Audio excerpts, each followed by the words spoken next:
Natural star ನಾನಿ ಜೊತೆಗಿನ ಅಪರೂಪದ ಅನುಬಂಧ ಬಿಚ್ಚಿಟ್ಟ ರಶ್ಮಿಕಾ ಮಂದಣ್ಣ. ನ್ಯಾಷನಲ್ ಕ್ರಶ್ ಹೇಳಿದ್ದೇನು? ಕನ್ನಡ ಚಿತ್ರರಂಗದ ಮೂಲಕ ಬಣ್ಣದ ಲೋಕಕ್ಕೆ ಪಾದಾರ್ಪಣೆ ಮಾಡಿದ ಕೊಡಗಿನ ಬೆಡಗಿ ರಶ್ಮಿಕಾ ಮಂದಣ್ಣ ಇಂದು ಪ್ಯಾನ್ ಇಂಡಿಯಾ ಮಟ್ಟದಲ್ಲೇ ಮಿಂಚುತ್ತಿದ್ದಾರೆ.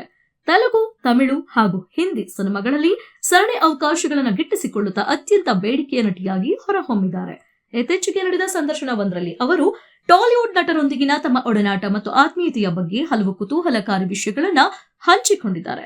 ಸಿನಿಮಾ ಪಯಣದ ಜೊತೆಗೆ ಇತ್ತೀಚೆಗಷ್ಟೇ ತೆಲುಗು ನಟ ವಿಜಯ್ ದೇವರಕೊಂಡ ಅವರನ್ನ ವರಿಸಿದ ರಶ್ಮಿಕಾ ಮದುವೆಯ ನಂತರ ಮತ್ತೆ ತಮ್ಮ ವೃತ್ತಿ ಜೀವನದಲ್ಲಿ ಬ್ಯುಸಿಯಾಗಿದ್ದಾರೆ. ಚಿತ್ರರಂಗದಲ್ಲಿ ಹಲವು ಆತ್ಮೀಯ ಸ್ನೇಹಿತರನ್ನ ಹೊಂದಿರುವ ರಶ್ಮಿಕಾ ಟಾಲಿವುಡ್ ನಟರೊಬ್ಬರನ್ನು ತಮ್ಮ ಸ್ವಂತ ಸಹೋದರನಂತೆ ಭಾವಿಸುತ್ತಾರಂತೆ. ಆ ನಟ ಬೇರಾರು ಅಲ್ಲ, ನ್ಯಾಚುರಲ್ ಸ್ಟಾರ್ ನಾನಿ. 2018ರಲ್ಲಿ ತೆರೆಕಂಡ ದೇವದಾಸ ಸಿನಿಮಾದಲ್ಲಿ ನಾನಿ ಮತ್ತು ರಶ್ಮಿಕಾ ಮಂದಣ್ಣ ಒಟ್ಟಿಗೆ ನಟಿಸಿದ್ರು. ಈ ಸಿನಿಮಾ ಬಾಕ್ಸ್ ಆಫೀಸ್ ನಲ್ಲಿ ಅಷ್ಟಾಗಿ ಸದ್ದು ಮಾಡದಿದ್ರು ಇಬ್ಬರ ನಡುವೆ ಉತ್ತಮ ಬಾಂಧವ್ಯ ಬೆಳೆಯಲು ಕಾರಣವಾಯಿತು. ರಶ್ಮಿಕಾ ಅವರನ್ನ ನಾನಿ ತಮ್ಮ ಸ್ವಂತ ತಂಗಿಯಂತೆ ಕಾಣುತ್ತಾರೆ. ವಿಶೇಷವೆಂದರೆ ನಾನಿ ಅವರು ವಿಜಯ್ ದೇವರಕೊಂಡ ಅವರಿಗೂ ಅತ್ಯಂತ ಆಪ್ತ ಸ್ನೇಹಿತರಾಗಿದ್ದಾರೆ. ವಿಜಯ್ ಅವರ ವೃತ್ತಿ ಜೀವನದ ಆರಂಭದ ಎವಡೆ ಸುಬ್ರಹ್ಮಣ್ಯಂ ಸಿನಿಮಾದಲ್ಲಿ ನಾನಿ ಜೊತೆ ಪ್ರಮುಖ ಪಾತ್ರವೊಂದರಲ್ಲಿ ನಟಿಸಿ ಗುರುತಿಸಿಕೊಂಡಿದ್ರು.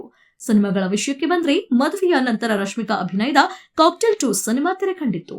ಪ್ರಸ್ತುತ ಅವರು ರಾಹುಲ್ ಸಾಂಕೃತ್ಯಾಯನ್ ನಿರ್ದೇಶನದ ರಣಬಾಲಿ ಸಿನಿಮಾದಲ್ಲಿ ಅಭಿನಯಿಸ್ತಾ ಇದ್ದಾರೆ. ಈ ಚಿತ್ರದಲ್ಲಿ ಪತಿ ವಿಜಯ್ ದೇವರಕೊಂಡ ಅವರೇ ನಾಯಕನಾಗಿ ನಟಿಸ್ತಾ ಇದ್ದಾರೆ.